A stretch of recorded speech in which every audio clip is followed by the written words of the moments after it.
চলে এসেছি আবার একটি নতুন দিনে নতুন একটা নিরামিষ লাঞ্চ থালি শেয়ার করতে।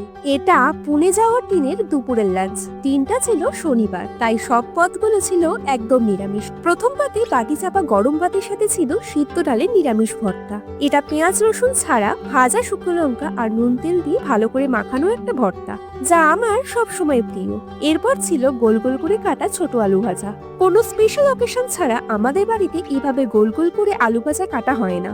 বেশ কয়েকদিনের জন্য পুনে চলে যেতে হয়েছিল বলে মনে হয় মা দিনটাকে এইভাবেই স্পেশাল বানিয়ে ফেলেছিল রান্না বান্না করে। এরপর ছিল বেশ কতগুলো মুচমুচে আলুর পকোড়া, যেগুলো আলুকে গ্রেট করে ধনেপাতা আর কাঁচা লঙ্কা সহযোগে বানানো হয়েছিল। আর তারপর ছিল সবজি ডাল। মায়েতে পেঁপে, বিনস, ক্যাপসিকাম মানে ঘরে অ্যাভেলেবল সব সবজিগুলোই দিয়ে ফেলেছিল।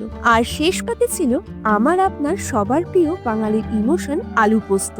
কাঁচা লঙ্কা দিয়ে আলু পোস্তর এই স্বাদ শুধুমাত্র মনে হয় বাঙালিরাই বোঝে। ডাল ভর্তাটা দিয়ে ভাত মাখিয়ে সেদিনের লাঞ্চটা শুরু করেছিলাম। সাথে এই পকোড়াগুলো অল্প অল্প করে ভেঙে মুখে চালান দিতে থাকলাম। আর শেষে পোস্তটা চেখে দেখলাম, আহা, এরকম সিম্পল খাবারগুলো কেন যে আমার এত প্রিয় কে জানি। এরকম আরো লাঞ্চ ভিডিওস দেখতে সাবস্ক্রাইব মাই চ্যানেল।